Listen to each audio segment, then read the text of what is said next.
This time I'm gonna cut him right down the middle. Just make sure you don't damage the heart. I have no clue what the fuck's going on.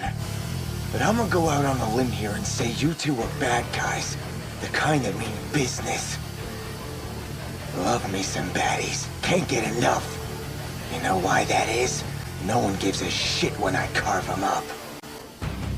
Don't often get to kill my enemies twice in a row.